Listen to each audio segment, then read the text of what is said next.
Hello everyone, मेरा नाम रुरिति है और मेरे चैनल ट्यूशन मास्टर पर आप सभी का स्वागत है। मैं अपने इस चैनल पर स्टूडेंट्स के लिए उनकी स्टडी से रिलेटेड वीडियोस बनाती हूँ। मेरा ये यूट्यूब चैनल स्पेशली उन स्टूडेंट्स के लिए है जिनके पास फिजिक्स, केमिस्ट्री और मैथमेटिक्स सब्जेक्ट्स हैं। मेरे इस चैनल पर स्टूडेंट्स को ट्यूशन जैसे ही बेनिफिट्स मिलते हैं, वो भी बिल्कुल फ्री में। तो देर किस बात की, मेरे सभी वीडियोस को देखने के लिए मेरे चैनल को सब्सक्राइब करें, साथ ही बेल आइकन को भी प्रेस करें ताकि मेरी हर नई वीडियो का नोटिफिकेशन आपको सबसे पहले मिले। और हाँ, अगर ये वीडियो आपको पसंद आए तो इस वीडियो को लाइक करें और अपने फ्रेंड्स के साथ शेयर करना मत भूलिएगा। तो चलिए आज का टॉपिक शुरू करते हैं।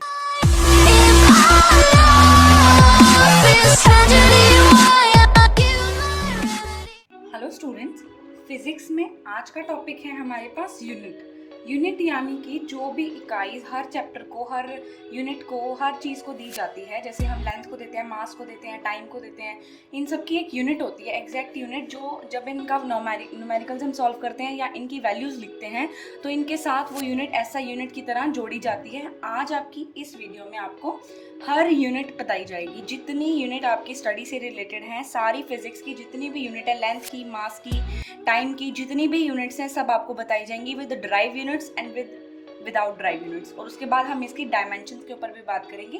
तो चलिए आज का टॉपिक शुरू करते हैं। सबसे पहले हम यूनिट की डेफिनेशन के ऊपर ध्यान देंगे कि यूनिट की डेफिनेशन क्या होती है। Chosen standards used for measuring a physical quantity is called a unit. ऐसे स्टैंडर्ड्स जिनको चूज किया गया है किसी भी फिजिकल क्वांटिटी को मेजर करने के लिए, उसे हम बोलते हैं यूनिट। यूनिट की कुछ प्रॉपर्टीज होती हैं जो हम आपको बताएंगे। Unit should be well defined. Unit well defined होनी चाहिए। इजी टू रिप्रोड्यूस करने में इजी होनी चाहिए। मतलब अगर मेरे पास दो ऐसी क्वांटिटीज आ जाए, फिजिकल क्वांटिटीज जिनकी दो अलग अलग यूनिट्स है, तो अगर उन्हें मैं रिप्रोड्यूस करना चाहूँ, एक नई क्वांटिटी को बनाना चाहूँ, तो वो नई क्वांटिटी मेरे पास आसानी से बन जाए। Now the third one is easy to compare in the sense कि अगर मुझे किसी भी दो फिजिकल क्वांटिटीज़ की जो यूनिट है उन्हें कंपेयर करना है, तो मेरे को कंपेयर करने में मुश्किल ना आए, आसानी ही रहे, उसे बोलेंगे, वो एक एग्जैक्ट यूनिट बोली जाएगी। Now the fourth one is internationally accepted. अगर कोई भी यूनिट इंटरनेशनली एक्सेप्टेड है तभी वो हम काम में ला सकते हैं। हर जगह उसका एक जैसा ही रोल रहे, ये ना हो कि यहाँ अलग चल रही है, वहाँ अलग चल रही है। तो इंटरनेशनली एक्सेप्टेड का मतलब हर जगह से वो यूनिट एक्सेप्ट की जा सके कि हाँ, इस फिजिकल क्वांटिटी की ये यूनिट एक्सेप्ट कर ली गई है। इनकी अलग अलग इकाईज होती है। Now the fifth one is independent of changes in physical conditions. जो भी फिजिकल कंडीशंस किसी भी फिजिकल क्वांटिटी के ऊपर आए, उसके वजह से इस यूनिट के ऊपर कोई भी असर ना रहे। क्या बोला मैंने? सबसे पहला, यूनिट जो है वो वेल डिफाइंड होनी चाहिए, इजी टू रिप्रोड्यूस होनी चाहिए, दोबारा बनाने में मुझे आसानी होनी चाहिए, इजी टू कंपेयर, दो फिजिकल क्वांटिटीज को कंपेयर करने, उनकी यूनिट्स को कंपेयर करने में मुझे प्रॉब्लम नहीं आनी चाहिए। Fourth one is internationally accepted. हर जगह पे वही यूनिट काम करनी चाहिए, ये नहीं कि यहाँ कोई और यूनिट और वहाँ कोई और यूनिट, एक ही फिजिकल क्वांटिटी की हो, एक फिजिकल क्वांटिटी की एक ही यूनिट रहेगी। Now the fifth one is independent of the changes in physical conditions. Physical conditions जो भी फिजिकल क्वांटिटी के ऊपर लगेंगी, हीट, टेम्परेचर वगैरह जो भी, उसकी वजह से यूनिट में कोई चेंज नहीं आएगा। इंडिपेंडेंट होनी चाहिए वो उस चेंजेस के जो फिजिकल कंडीशंस की वजह से उस फिजिकल क्वांटिटी के ऊपर आएंगे। Now the next one is, हम देखेंगे इसमें system of units. Units depend on a choice. Unit किस पे डिपेंड करती है? चॉइस पे डिपेंड करती है। चॉइस ये नहीं कि हमारी चॉइस, उस फिजिकल क्वांटिटी की चॉइस पे डिपेंड करती है। Each choice of unit lead to a new system और अ सेट ऑफ यूनिट्स। क्या होता है, अगर हम चॉइस करते हैं कि भाई हमें एसआई में लिखना है, एफपीएस में लिखना है, सीजीएस में लिखना है, तो उस सिस्टम की अलग एक यूनिट होती है हर वैल्यू की। ओके, तो हर फिजिकल क्वांटिटी की सीजीएस में अलग यूनिट होगी, एमकेएस में अलग यूनिट होगी, एफपीएस में अलग होगी और एसआई में अलग होगी। मतलब कि each choice of unit leads to a new set of units. अगर हम यूनिट का सिस्टम सिलेक्ट कर ले कि मुझे सीजीएस में लिखना है, तो हर फिजिकल क्वांटिटी की नई यूनिट बन जाएगी जो मैं एक्सेप्ट करनी पड़ेगी। The internationally accepted systems. अब ऐसे इंटरनेशनली एक्सेप्टेड सिस्टम्स कौन कौन से हैं? सबसे पहला है सीजीएस सिस्टम, नाम याद रख लो, CGS system, MKS system, FPS system and SI units. SI unit जो है वो मोस्ट कॉमनली हम लोग यूज करते हैं।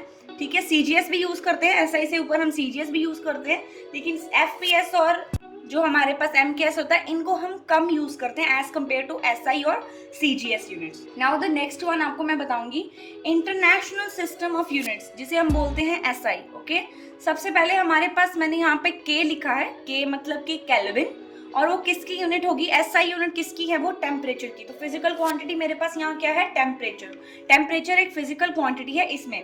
आगे आया M, M क्या मतलब मीटर। ओके, आपको फर्स्ट जो इसकी डिजिट है ना, उसी से आपको फर्स्ट जो अल्फाबेट है उससे आपको इसकी यूनिट का अंदाजा हो जाएगा। M यानी मीटर, और किसकी यूनिट है ये, डिस्टेंस की। M किसकी यूनिट है, डिस्टेंस की। A यानी एम्पियर, एम्पियर किसकी यूनिट है, इलेक्ट्रिक करंट की। A एम्पियर इलेक्ट्रिक करंट की। S सेकेंड, किसकी यूनिट है, टाइम, ये तो सबको पता ही है। मोल, MOL मोल, मोल होता है MOLE mole, amount of a substance की। ठीक है, amount of substance physical quantity की यूनिट क्या है, मोल की तरह लिखा जाएगा। केजी किलोग्राम, किसकी यूनिट होती है, मास की। CD candela, intensity of light की यूनिट होती है, इंटेंसिटी ऑफ लाइट की। सबसे पहले हमने पढ़ी टेम्परेचर की केल्विन, डिस्टेंस की मीटर, इलेक्ट्रिक करंट की एम्पियर, AMPERE एम्पियर, टाइम की पढ़ी सेकेंड, अमाउंट ऑफ सब्सटेंस की होती है मोल, मास की होती है kilogram, and intensity of light की होती है कैंडेला। ओके, तो ये मैंने आपको कुछ ऐसा यूनिट्स बताई हैं अलग अलग फिजिकल क्वांटिटीज की, आप याद। आगे सम इम्पॉर्टेंट ड्राइव्ड यूनिट्स। अब हम ड्राइव्ड यूनिट्स की बात करेंगे। मैंने आपको पहले बताया था कि हम ड्राइव्स और विदाउट ड्राइव्स यानी डायमेंशंस के बारे में भी बात करेंगे, तो पहले हम बात करते हैं derived unit. Now unit of work, unit of work इस सबसे इंपॉर्टेंट ड्राइव्ड यूनिट जो वर्क हम बोलते हैं इसी की होती है, इसे हम बोलते हैं the SI unit of work is joule. SI unit of work is joule, JOULE joule. J इसका सिंबल होता है जिससे इसे डिनोट किया जाता है। Derived from the formula for work, work के फॉर्मूले से इसको हम कैसे डिराइव्ड करते हैं उसे देखते हैं। सबसे पहला work is equal to F into D, हमारे पास फॉर्मूला होता है। मैंने वर्क का एग्जैक्टली पूरा चैप्टर एक्सप्लेन किया, आपको मेरी प्लेलिस्ट में आसानी से मिल जाएगा, एक बार उसे देख लेना, आपको इसमें कोई कंफ्यूजन नहीं आएगी। तो हमारे पास 1 जूल क्या होता है, हमारे पास N 1 newton into meter, 1 newton into meter. अब 1 N is equal to 1 kg और M स्क्वायर बाय में S स्क्वायर, तो ये क्या हो गया, 1 joule is the unit of energy, 1 joule is the unit of energy. Thus, work is a type of energy transfer, work क्या है, एक टाइप है एनर्जी ट्रांसफर का। ठीक है, तो ऐसा यूनिट ऑफ वर्क याद रखनी है आपको, क्या है, जूल।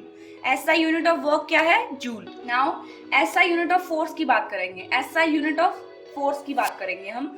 ऐसा यूनिट ऑफ फोर्स होती है मेरे पास, उसे बोलते हैं न्यूटन। न्यूटन न्यूटन न्यूटन जो हमारे साइंटिस्ट थे फिजिक्स के, उनके नाम से ही फोर्स का यूनिट हम बोलते हैं, जिसे बोलते हैं न्यूटन, यानी उसका सिंबल होता है N। ये क्या होता है, kg into M by S square. Okay, meter का है ना ये हमारे पास, और ये किसका था, M इंटू A होता है ना हमारे पास, M इंटू A। फोर्स क्या होता है, M इंटू A, हमने सेकंड पोस्टुलेट में पढ़ा था, न्यूटन्स लॉ के सेकंड पोस्टुलेट में, उसकी भी वीडियो आपको मेरी प्लेलिस्ट में मिल जाएगी। ठीक है, न्यूटन्स लॉ ऑफ मोशंस है, उसमें आपको आसानी से मिल जाएंगे, सारे लॉज हैं उसके, उसमें आपको ये लॉ पता लग जाएगा। सेकंड पोस्टुलेट है ये उसका न्यूटन का, जिसमें F is equal to ma होता है। तो m यानी मास, मास इस किलोग्राम में लिया, और एक्सेलरेशन यानी मीटर पर सेकंड स्क्वायर। ओके, तो इसको एक साथ कर दिया, तो इस पूरी यूनिट को, ये जो kg इंटू मीटर अपॉन में सेकंड स्क्वायर है, तो ये क्या होता है मेरे पास, न्यूटन। इसे मैं क्या बोलती हूँ, न्यूटन। न्यूटन N इसका सिंबल होता है। 1 Newton is about a quarter of a pound. Pound का जो पाउंड क्वांटिटी मास की होती है हमारे पास, अब आगे वो भी पढ़ेंगे, वो कितनी होती है सब पढ़ेंगे। अब वो इस न्यूटन जो है वो उसका क्वार्टर होता है, यानी चौथा हिस्सा होता है उसका। अब हम बात करेंगे some practical units of length. जितनी भी लेंथ की यूनिट आपके एग्जाम्स में या आपके क्वेश्चंस में या आपके न्यूमेरिकल्स में आती है, सब की सब न्यूमेरिकल की वजह से मैंने यहाँ पे आपको एक एक करके समझा दूंगी। सारी यूनिट्स आपकी इंपॉर्टेंट है, कोई भी इसमें ऐसी नहीं है कि आप नहीं लर्न करोगे तो चलेगा। आपको एक ऐसी अलग वीडियो मैंने दी है इसीलिए यूनिट की, कि अगर आप ये सिर्फ एक वीडियो देख लो तो आपको यूनिट से रिलेटेड कभी भी कोई प्रॉब्लम ना आए। Now some important units of length are given below. First है 1 लाइट ईयर। 1 लाइट ईयर यानी इसे LY भी बोलते हैं, वो क्या होता है 9.46 into 10⁻15 meter. 1 light year is equal to 9.46 into 10⁻15 meter. Okay, now the next one is 1 astronomical unit AU। 1 astronomical unit AU is equal to 1.5 into 10 raised to power 11 meter into 10 raised to power 11 meter. Now 1 parsec is equal to 3.26 light year. 3.26 light year. तो इसका क्या value देती है 3.08 into 10 raise to power 16 meter into 10 raise to power 16 meter. 1 parsec is equal to 3.26 light year is equal to 3.08 into 10 raise to power 16 meter. Now fourth one is 1 nautical mile और sea mile बोलते हैं इसे हम. तो ये कितने होती है इसकी 6020 फीट 6020 फीट. 1 नॉटिकल हमारे पास माइल और सील माइल इसे बोलते हैं. 1 sea mile is equal to 6020 feet 6020 feet. अब आगे आया 1 micron. 1 micron is equal to 1 mu m. ये इसका फॉर्मूला हम बोलते हैं. म्यू माइक्रोन के लिए हम लोग यूज करते हैं. 1 mu m is equal to 10 raise to power -6 meter 10 raise to power -6 meter. Now the sixth one is 1 angstrom. 1 angstrom. Okay. तो इसका सिंबल होता है ए के ऊपर ना डिग्री लगी होती है, उसे बोलते हैं 1 angstrom is equal to 10 raised to power -10 meter. And 1 angstrom is equal to 10 raised to power -10 meter. 1 angstrom is equal to 10 raised to power -10 meter. अब हम पढ़ते हैं some practical units of mass. Some practical units of mass. मास की units पढ़ेंगे अब हम. Some important units of mass is given below. Now the first one is 1 quintal. 1 quintal. अब जितनी 10 के ऊपर पावर होगी बेटा उसका मतलब होता है 1 के आगे उतने जीरो. ठीक है. तो 1 quintal is equal to 100 kgs. 1 quintal is equal to 100 kgs. 10 raised to power 2 kg. Now next one is 1 metric ton. 1 metric ton. 1 metric ton कितना होता है 10 raised to power 3 kg. 1 quintal होता है 10 raised to power 2 kg and 1 metric ton होता है 10 raised to power 3 kg. Now the third one is 1 atomic mass unit. AMU बोलते हैं, ये बहुत इंपॉर्टेंट टॉपिक है आपका. 1 AMU और Dalton is equal to 1.66 into 10 raised to power 27 kg. 1 AMU is equal to 1.66 into 10 raised to power 27 kg.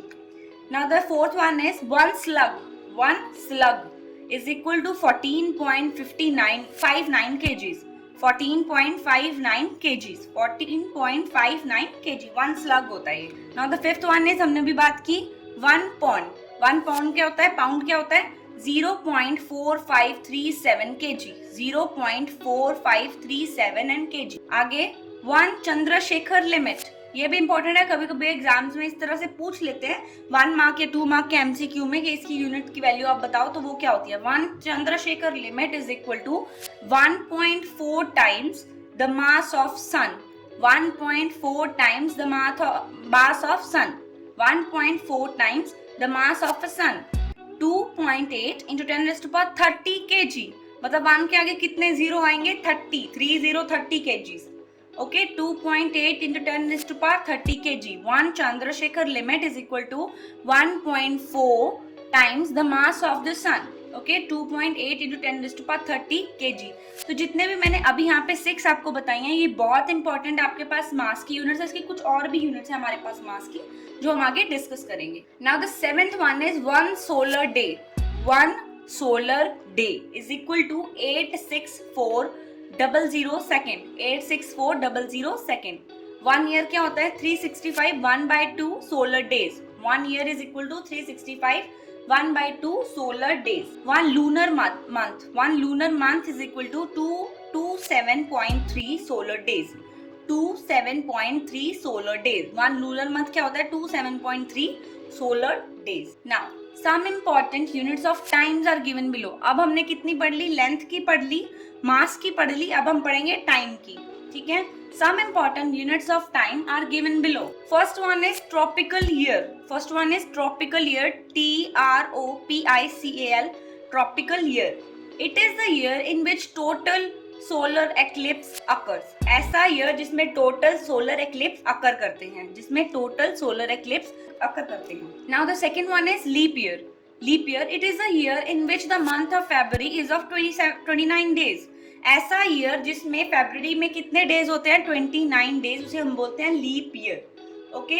तो tropical year वो होता है जिसमें टोटल सोलर इक्लिप्स अकर करते हैं, और उसके बाद लीप ईयर वो होता है जिसमें फरवरी मंथ में 29 डेज होते हैं, ठीक है, 29 डेज होते हैं। अब हम पढ़ेंगे prefix used in metric systems.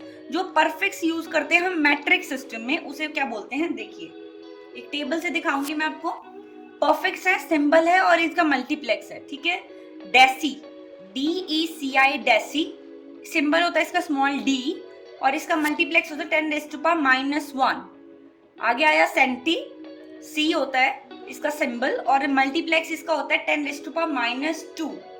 Milli, M होता है इसका सिंबल और 10⁻⁻3 इसका मल्टीप्लेक्स होता है। माइक्रो, म्यू इसका सिंबल होता है, मैंने बोला था वहां पे माइक्रो का सिंबल क्या होता है, म्यू। म्यू इसका सिंबल होता है और 10⁻⁻6 इसकी मल्टीप्लेक्स होती है। आगे आया नैनो, नैनो का होता है N, 10⁻⁹। पिको, P इसका सिंबल होता है 10⁻12 मल्टीप्लेक्स होता है। Femto, F, 10⁻15। Auto, A, 10⁻18। Zepto, Z इसका सिंबल होता है 10⁻21 इसका मल्टीप्लेक्स होता है। जोक्टो, Y इसका सिंबल होता है और 10⁻24 इसका मल्टीप्लेक्स होता है। अब हमने पढ़ लिए सारे माइनस की पावर वाले, अब प्लस की पावर्स की तरफ जाते हैं। डेका, डेका इसका सिंबल होता है DA, ओके, डेका। तो इसका मल्टीप्लेक्स क्या होता है 10⁻1। Hecto, H, at 10⁻2। Kilo, K, 10⁻3। Mega, M, 10⁻6। M अब इसमें देखो कैपिटल लेटर्स में है, कहीं मिली और उसमें कंफ्यूज मत हो जाना, ये कैपिटल लेटर्स में लिखा जाता है। Giga, G, 10⁻9। Tera, T, 10⁻12। Peta, P, 10⁻15 इसका मल्टीप्लेक्स होता है। Exa, E, 10⁻18। Zetta, Z, 10⁻21। जोटा, Y, 10⁻24। तो ये हमारे पास टोटल जो है परफिक्स यूज जो हम करते हैं मैट्रिक सिस्टम में, उसे हम बोलते हैं, ये सब सिंबल्स हमारे पास होते हैं। जैसे 10⁻⁻1 इस पावर्स को मल्टीप्लेक्स को हम यूज करते हैं, तो इसलिए मैंने इसका अलग से टेबल आपको समझाने की कोशिश की है। ये आप याद कर लेना ताकि आपको कोई प्रॉब्लम ना आए ना। अब हम बात करते हैं डायमेंशंस के ऊपर। मैंने बोला था इसमें हम drive units, without drive units, prefix और उसके बाद डायमेंशंस के बारे में डिस्कस करेंगे। अब डायमेंशंस क्या होती हैं? Dimension of a physical quantities are the power through which different fundamental quantities are raised to define the quantities। ऐसी fundamental quantities को raise किया जाता है, different fundamental quantities को raise किया जाता है किसी भी एक quantity को define करने के लिए उसकी power में, ठीक है। उसकी power में आपको different fundamental quantities को raise करना पड़ेगा define करने के लिए उस quantity को, उसे हम बोलते हैं dimension, okay। The expression by which a physical quantity is defined in terms of fundamental quantities is called dimensional formula of the quantity। वो expression जिसमें physical quantity को fundamental quantities की term में define किया जाए, वो expression जिसमें physical quantities को fundamental quantities में define किया जाए, उसे हम बोलते हैं dimensional formula of that quantity, okay, dimensional formula of that quantity। अब बात करते हैं, जैसे हमने example मैंने यहाँ पे आपको बताया, dimensional formula of momentum is equal to MLT-1, ठीक है। इसको मैं अभी बताऊंगी कि अगले जैसे स्लाइड आएगी तो उसमें आपको ये बता दूंगी कि ये किस तरह से हम इन फॉर्मूलाज को MLT की फॉर्म में लिखते हैं। तो चलिए शुरू करते हैं, कैसे लिखना है वो देखते हैं। How to make a dimensional formula, कैसे बनाते हैं डायमेंशनल फॉर्मूला को। देखिए यहाँ पे मेरे पास आया, सबसे पहला मैंने फिजिकल क्वांटिटी ली एरिया। एरिया क्या होता है? Length into breadth, okay. Length और ब्रेथ दोनों किस तरह मेजर किए जा सकते हैं, किस तरह मेजर किए जा सकते हैं लेंथ के टर्म्स में, तो L into L that is equal to L square. तो इसमें MB0 TB0 L स्क्वायर, तो ये एरिया की डायमेंशनल फॉर्मूला हो गया, ठीक है।